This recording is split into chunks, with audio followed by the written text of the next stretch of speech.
Hoy quiero predicar sobre el alcohol. El alcohol. Y antes de empezar con el mensaje, pues voy a contar un chiste. Me voy a poner en exposición.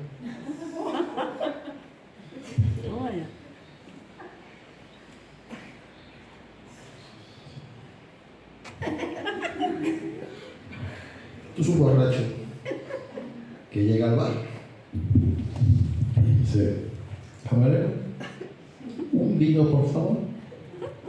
Camarero. Y suena el teléfono. Sí. ¿Cómo? Un vestido.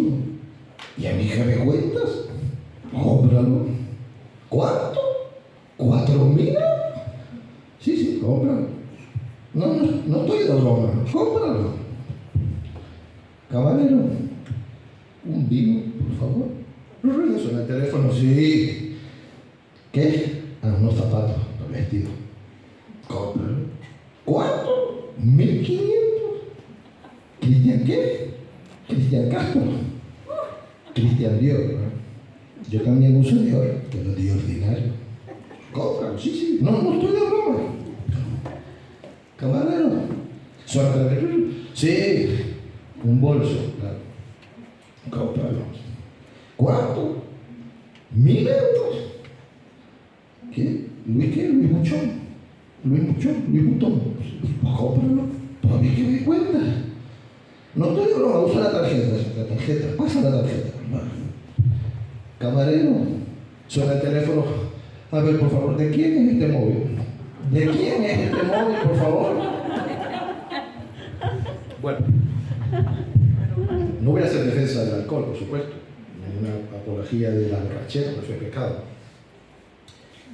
Pero sí quiero hablar sobre uno de los milagros del Señor Jesucristo que tienen que ver con el alcohol. Un milagro curioso, pero que sí encierra muchos principios acerca del reino. Parece algo intrascendental, porque se trata pues, no es algo de vida o muerte, pero fue el primer milagro de Jesús. Yo les quiero invitar a que vayamos al Evangelio de Juan, capítulo 2, versículos 1 en adelante.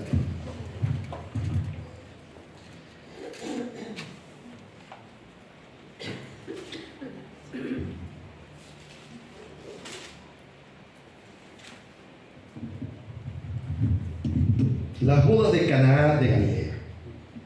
Dice la palabra del Señor que al tercer día se celebraron unas bodas en Caná de Galilea. Y estaba allí la madre de Jesús. También fueron invitados a las bodas Jesús y sus discípulos. Y faltó vino. Entonces la madre de Jesús le dijo: no tienen vino. Y Jesús le dijo: ¿qué tiene que ver esto con nosotros, mujer? Aún no ha llegado mi hora. Su madre dijo a los que servían: haced todo lo que él os diga.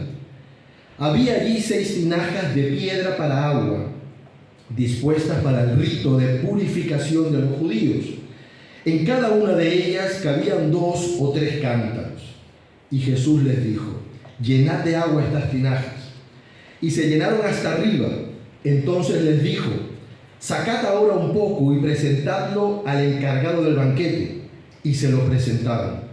Cuando el encargado del banquete probó el agua hecha vino, sin saber de dónde era, aunque sí lo sabían los sirvientes que habían sacado el agua, llamó al esposo y le dijo: todo hombre sirve primero el buen vino, y cuando han bebido mucho, el inferior.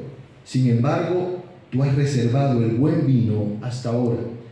Este principio de señales hizo Jesús en Caná de Galilea y manifestó su gloria, y sus discípulos creyeron en él. Amén. Pues esta historia empieza a los 3 días. 3 días desde que Jesús había comenzado su ministerio públicamente. Ya había sido bautizado por Juan el Bautista, incluso ya tenía discípulos. Si lees en el capítulo anterior, Jesús se encontró con Andrés, el hermano de Pedro, le dijo: sígueme. Él buscó a Pedro, su hermano. Luego se encontró con Felipe, Felipe reconoció en él también al Señor, así que llamó a Natanael, y así el Señor ya había comenzado un tiempo su ministerio. Ya Juan el Bautista había dicho de él que era el Cordero de Dios que quita el pecado del mundo. Así que nos encontramos a Jesús empezando su ministerio, pero todavía no había hecho milagros hasta ese momento en el que se encuentra en esta boda, y fue su primer milagro. Ahora, no fue un milagro cualquiera. Decir que transformar el agua en vino puede ser algo dentro de los milagros de Jesús, el menor. Hay que recordar esto: para que pueda haber vino se necesita, por lo menos para empezar, uvas, que esa uva esté madura, ¿no? Macerarla un tiempo para que vaya cogiendo aroma, vaya cogiendo un sabor. Así que hay un proceso hasta que se convierte en vino que es de semanas, de mucho tiempo. Luego, cuando ya pasa ese tiempo de maceración en un recipiente de aluminio o de madera, el vino necesita fermentarse, y es cuando los azúcares de la uva comienzan a disolverse y se convierten en alcohol, y es un proceso de mucho tiempo. Así que Jesús, sin la materia prima de la uva, sin ese tiempo necesario para que se convierta en vino, hace que el agua sea vino. Por lo tanto, no es un milagro cualquiera. Cambió completamente las moléculas del agua y se convirtieron en vino, un vino de mucha calidad. Entonces, no fue un milagro cualquiera, tampoco fue un milagro necesario. Porque si te pones a pensar, dices, bueno, no es de vida o muerte.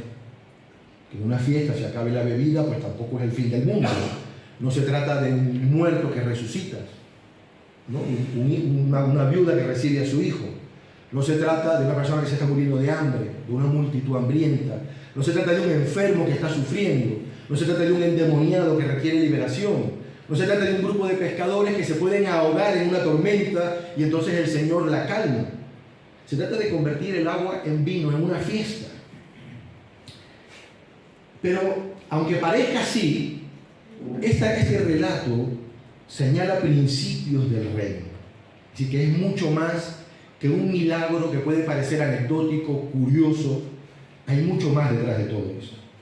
Primero que todo dice que era en Caná de Galilea. Cuando dice de Galilea es porque justamente hay otra población que se llama Caná. Para diferenciarla, entonces menciona que es de la región, de la provincia de Galilea. En Palestina, en los tiempos de Jesús, estaba dividida en tres grandes regiones. Estaba Judá, que era donde estaba la capital, Jerusalén. En el medio estaba Samaria, y en el norte arriba estaba Galilea. De estas tres provincias y regiones, la que tenía menos reputación o la más infravalorada era Galilea, posiblemente porque sus habitantes pues no tenían mucho nivel cultural, se les consideraban pueblerinos, también porque había muchos gentiles entre ellos, pero no tenía mucha buena reputación Galilea. Allí fue donde Jesús hizo la mayor parte de su ministerio, y ahí en Galilea fue donde el Señor escogió a la mayoría de sus discípulos y apóstoles. Esta ciudad de Caná estaba muy cerquita de Nazaret. Nazaret se encontraba allí en Galilea, a unos pocos kilómetros. Podríamos incluso pensar que era como Calabardina, que la tenemos aquí, se puede ir andando. Incluso desde algún punto de la ciudad se puede ver Calabardina. Pues así estaba Caná, cerca de Nazaret. Así que María, Jesús y sus discípulos pues son invitados a la boda y están allí en la boda. Y Jesús, encantado, participa de esta celebración. Y participa de una boda porque Jesús es una persona normal. Jesús es una persona alegre, que le gusta también celebrar. Es una persona que se relaciona con todo tipo de personas. Con las personas cultas o incultas, con las de buena reputación o de mala reputación. Él participó de las celebraciones que eran del pueblo de Israel y aquellas que eran parte simplemente de la costumbre. Es decir, Jesucristo era una persona alegre. No era como estas personas religiosas que encajan perfectamente en los velorios, pero que no se les invita a una fiesta porque entonces ya lo ven todos sospechosos. Son de los que sospechan de la felicidad de otros. Si la música no es cristiana, si beben alcohol, si bailan, pues son personas que normalmente pues uno no suele invitar porque te ahogan la fiesta.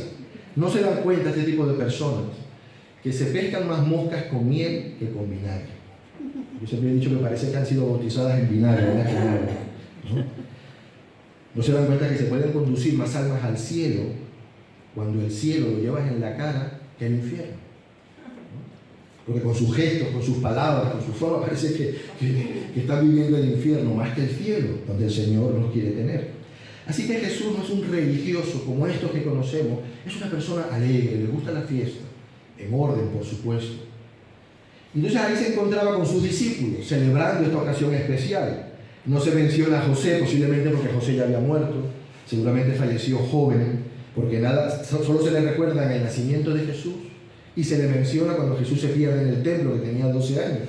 Pero a partir de allí le perdemos la pista, por lo tanto entendemos que falleció joven. José, por eso no se le menciona en gran parte de los evangelios. Así que estaban en una boda que en Palestina era un momento muy especial.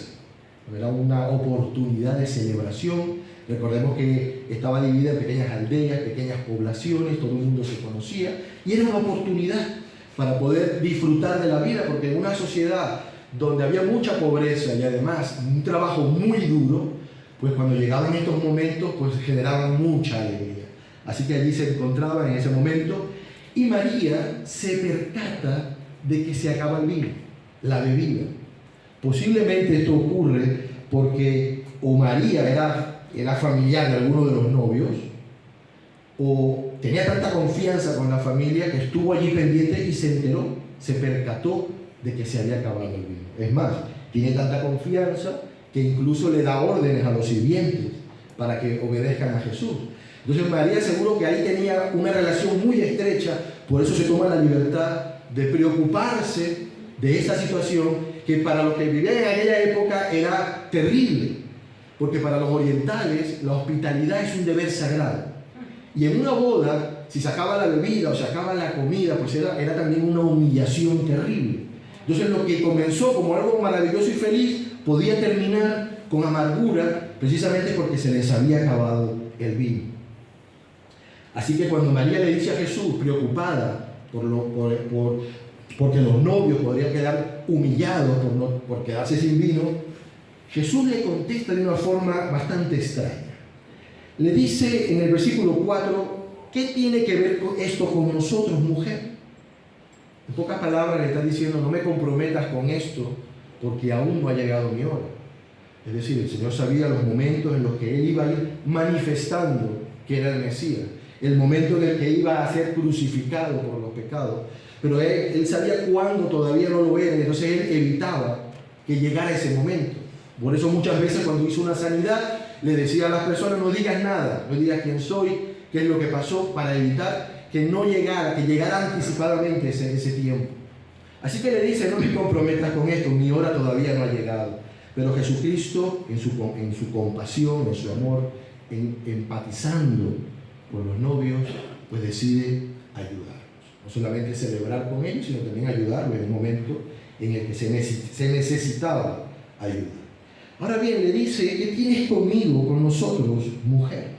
¿No te parece extraño que Jesús a María no la llame mamá o no la llame madre? Le dice mujer. ¿Qué tienes conmigo? ¿Qué tienes con nosotros, mujer?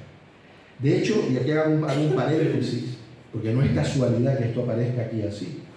No hay ningún texto en la Escritura, por lo menos que esté revelado en la palabra, aquí, que es la palabra de Dios, donde Jesús se dirija a María llamándola madre, ni mamá.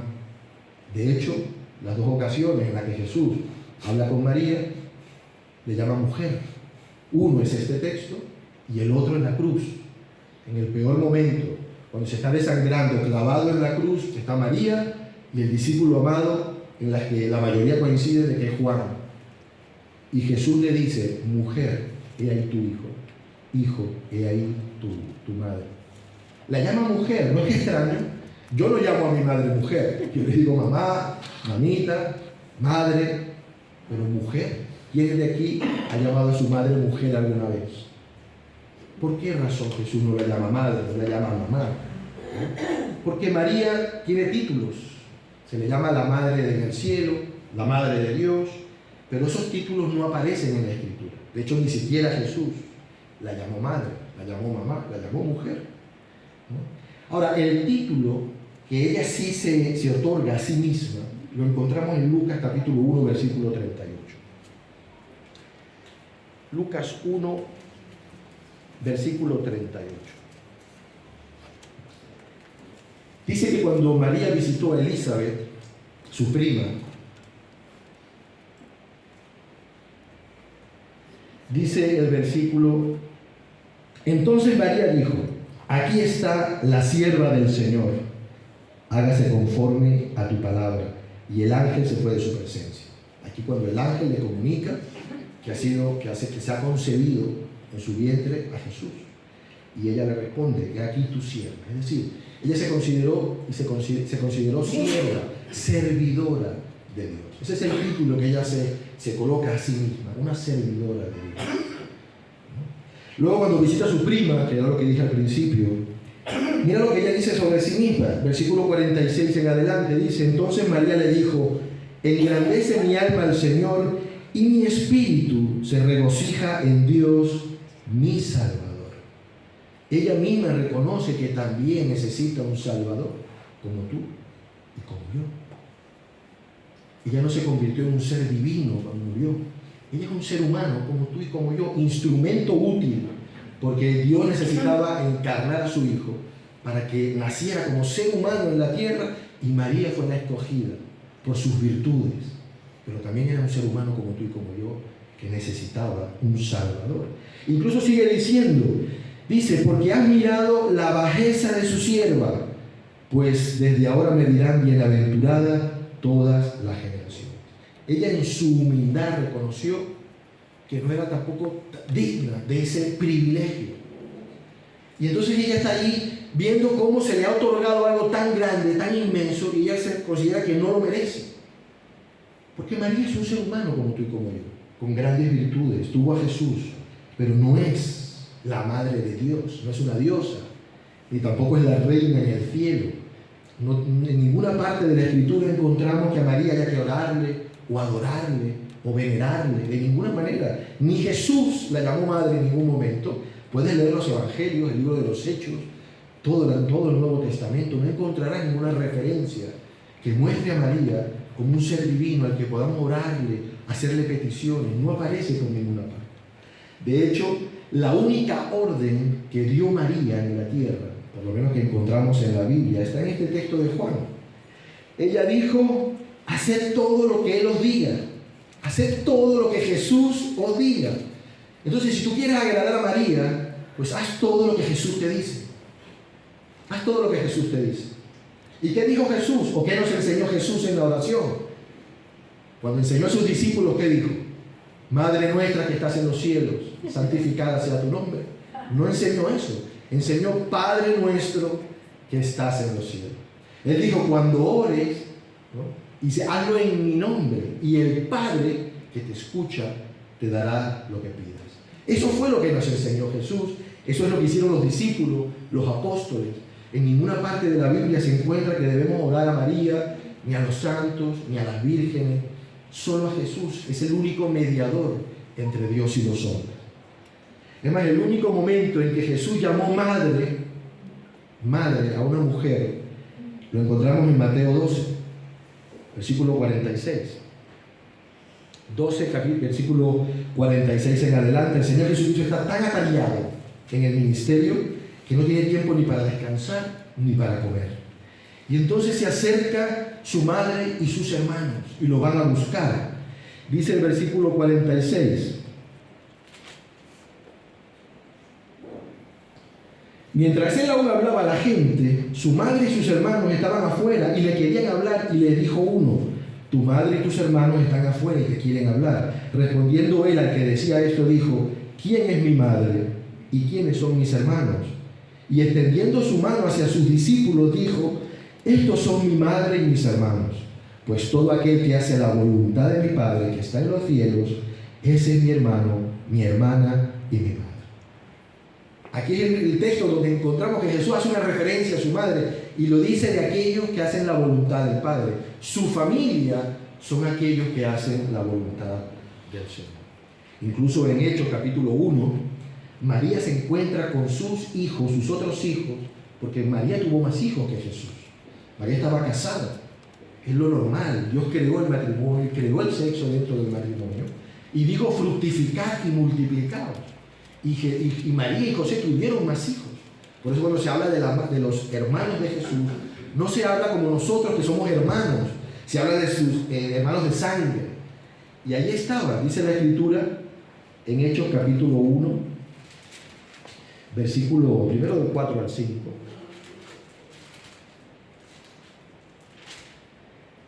Le dice el Señor, les da una orden, les ordena: no salgáis de Jerusalén, versículo 4, sino esperad la promesa del Padre, la cual oísteis de mí. Porque Juan ciertamente bautizó con agua, pero vosotros seréis bautizados con el Espíritu Santo dentro de no muchos días.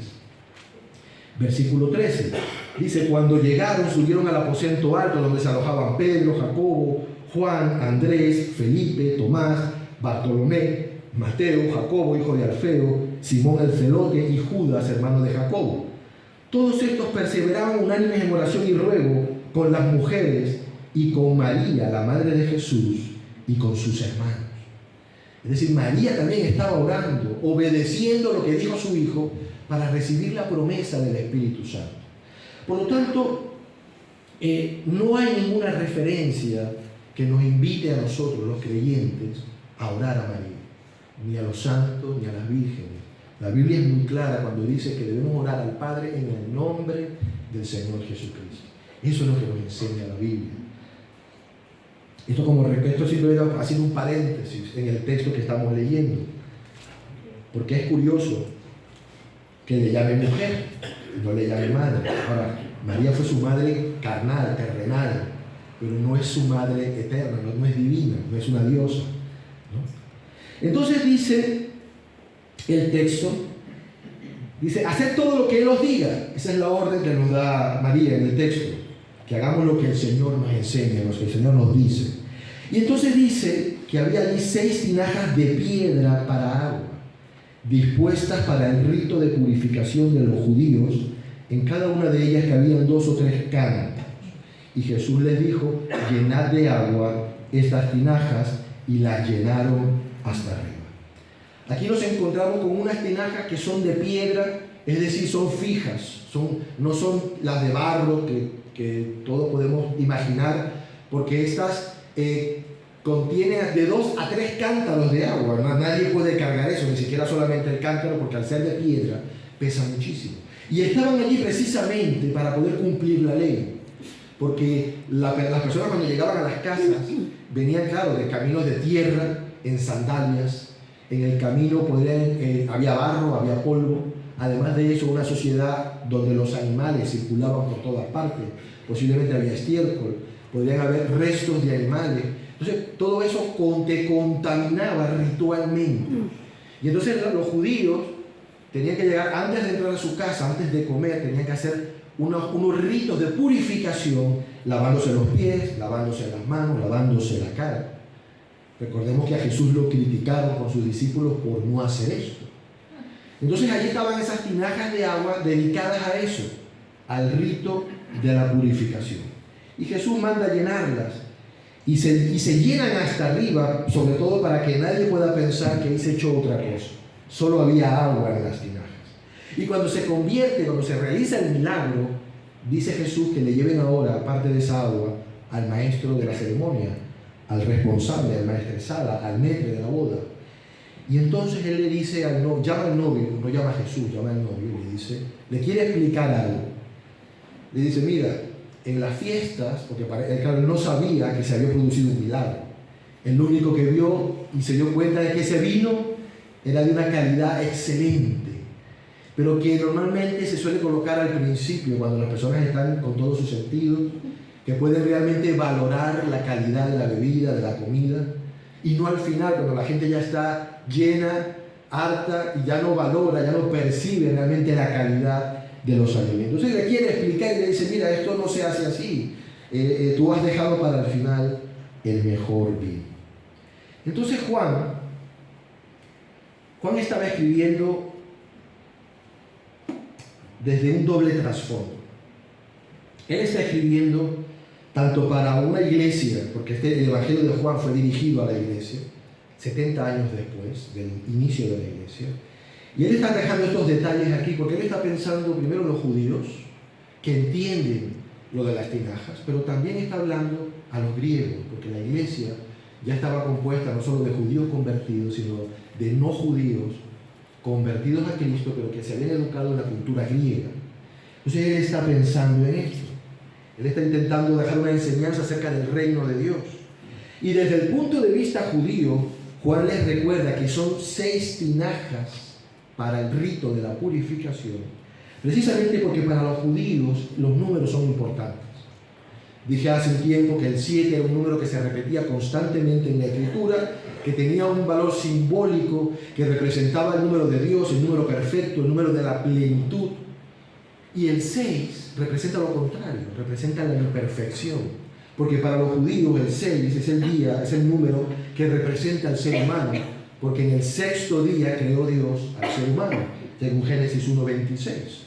Así que el 6 representa esto, algo imperfecto, algo que no está completo. Por lo tanto, las tinajas, las 6 tinajas que se usan para cumplir la ley, están recordando que el ser humano, el esfuerzo del ser humano es imperfecto.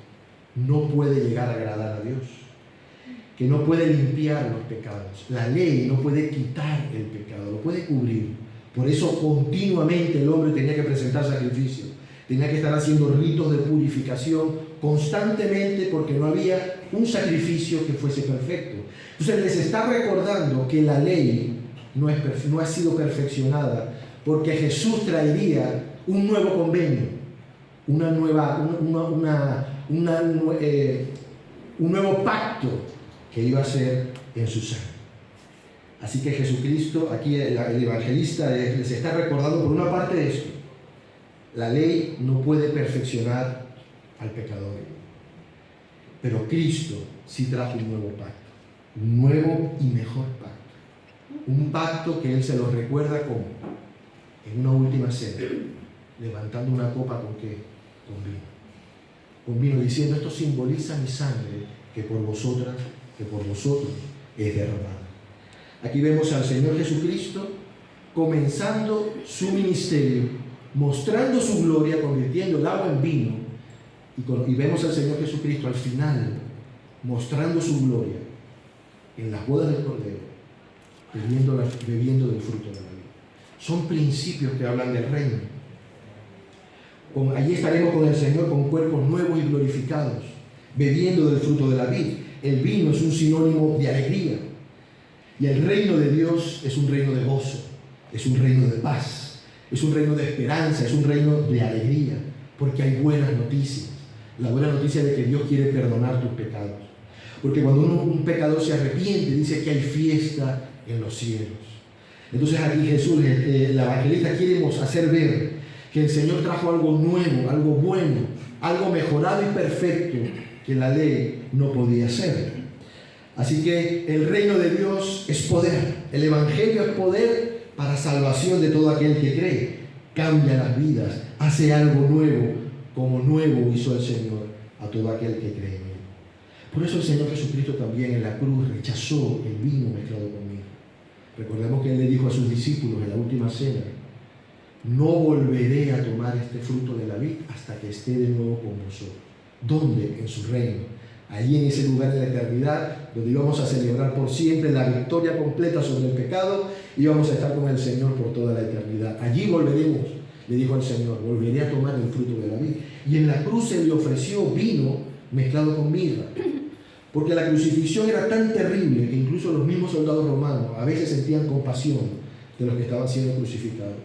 Y entonces mezclaban el vino con mirra para intentar crear un analgésico, algo que pudiera minimizar el dolor tan terrible que estaban sufriendo. Pero Jesús se niega, primero porque Él quiere ser consciente de lo que está ocurriendo, Él quiere pagar el precio por el pecado de forma consciente, y en segundo lugar porque Él había dicho que no volvería a probar el fruto de la vid hasta que estuviese en el reino con nosotros.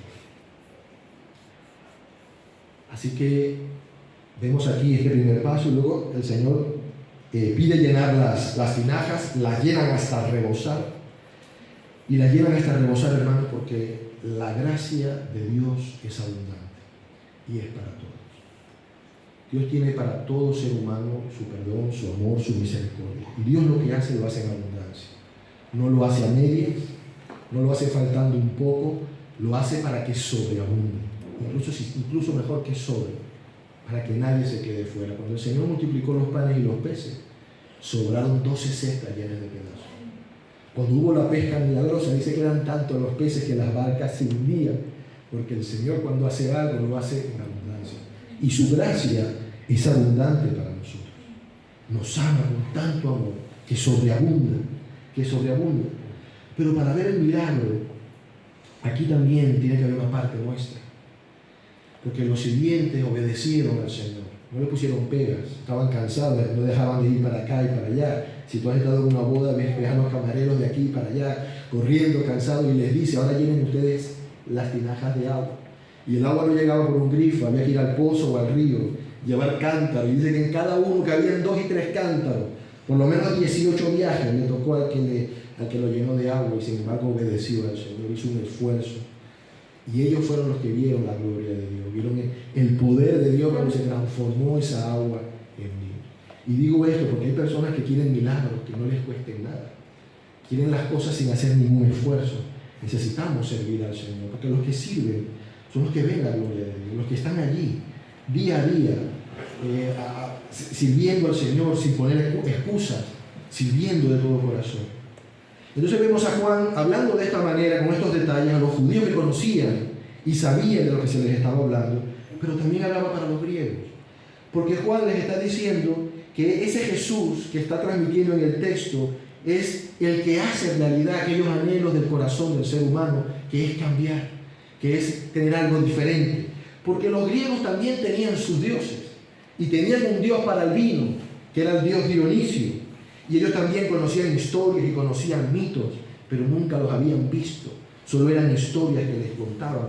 Pero con Jesús, en Jesús sí podían tener la esperanza de ver el milagro obrando en sus vidas. Y así como Jesús pudo cambiar el agua corriente, natural, normal, en vino, así el Señor también puede transformar tu vida. Algo corriente en algo de mejor calidad, en algo extraordinario. Pero cuando le pedimos al Señor que cambie algo, Él lo hace. Así que aquí nos encontramos en una fiesta que aparentemente no tiene mucha trascendencia, porque el vino no es para vida o muerte, sin embargo encierra los principios del reino.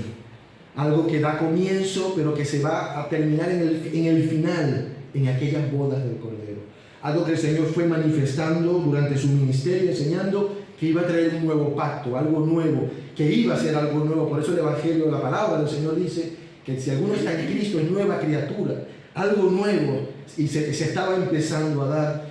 Y este milagro encierra y señala todos estos milagros. Ponte de pie.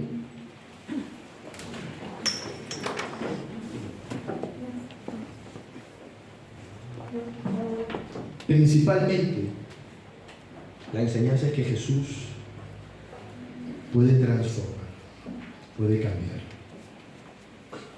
Y si el agua sin materia prima se pudo convertir en vino, y un vino de gran calidad, Dios puede transformar también nuestras vidas. Porque todo aquel que tiene un encuentro personal con Jesucristo ya no es el mismo. Cambia, es una nueva persona, con un nuevo propósito, con un nuevo destino, con un sentido para la vida. Viene a ser parte del reino de Dios, de un reino que no solamente será aquí en la tierra, que tendrá su culmen ahí en los cielos. Eso es lo que hace el Señor Jesucristo. Pero debemos estar allí, debemos invitarlo, como se le invitó a la boda. Si no se lo hubiese invitado, no hubiese pasado nada. Invítalo a tu vida, si no lo has hecho todavía. Invita a Jesús, para que haya una fiesta en tu vida, para que haya alegría, para que haya paz. No será ausencia de problemas, porque problemas habrán, pero el Señor puede traer paz. Él puede cambiar el lamento en gozo, el desierto en un huerto de riego, como dice su palabra. Él puede transformar nuestras vidas. Invítalo, sírvele, búscalo. Haz lo que te dice y verás su gloria, verás su poder obrando en tu vida, en tu familia, en tu entorno, en nuestra iglesia. El Señor puede cambiarnos como cambió el agua. en vino. Vamos a orar. Señor, queremos darte gracias por tu palabra. Señor, porque ella es viva y eficaz.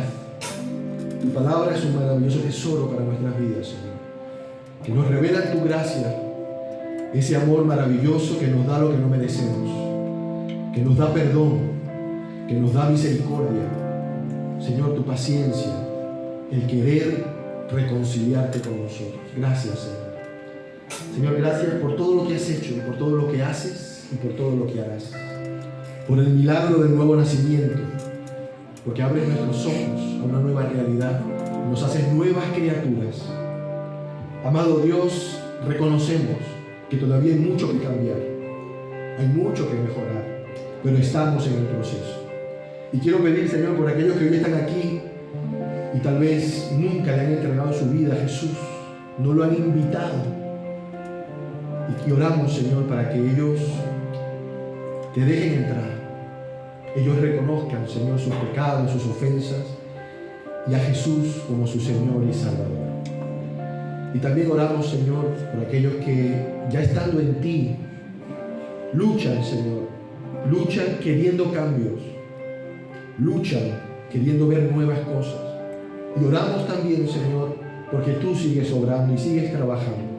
Y ponemos ante ti, Señor, nuestras vidas, aquellas cosas que requieren tu poder sobrenatural para cambiar actitudes, hábitos, pensamientos, caracteres. Amado Dios, cambia los lamentos en gozo. Aquellos que estén desanimados, que se sienten, Señor, decepcionados, sin esperanza, Señor, renueva sus esperanzas, renueva el gozo de la salvación, trae alegría a sus almas, Señor. Oramos, Padre, por los que se sienten cansados y cargados. Tú nos dices que vayamos a ti y tú liberas la carga, porque tu yugo es fácil y ligero de llevar. Oramos, Señor, por cada circunstancia que hay aquí, en cada familia, Señor, las dificultades, los problemas. Amado Dios, da gracia y da sabiduría, da paz, da fortaleza y trae provisión. Gracias, Señor, porque tú nos das mucho más de lo que pedimos y entendemos. Gracias, Señor, porque tú harás, porque tienes un tiempo para cada cosa, Señor. Solo ayúdanos a seguir esperando en ti, confiando, Señor, a buscarte de todo corazón, a servirte. Ayúdanos, Señor, para mantenernos aquí, mi Dios, esperando aquel día que va a llegar, donde estaremos contigo por toda la eternidad. Gracias, Señor. Te bendecimos, te alabamos, te adoramos, Señor. Te amamos. Gracias, Padre, en el nombre de Jesús. Amén. Amén.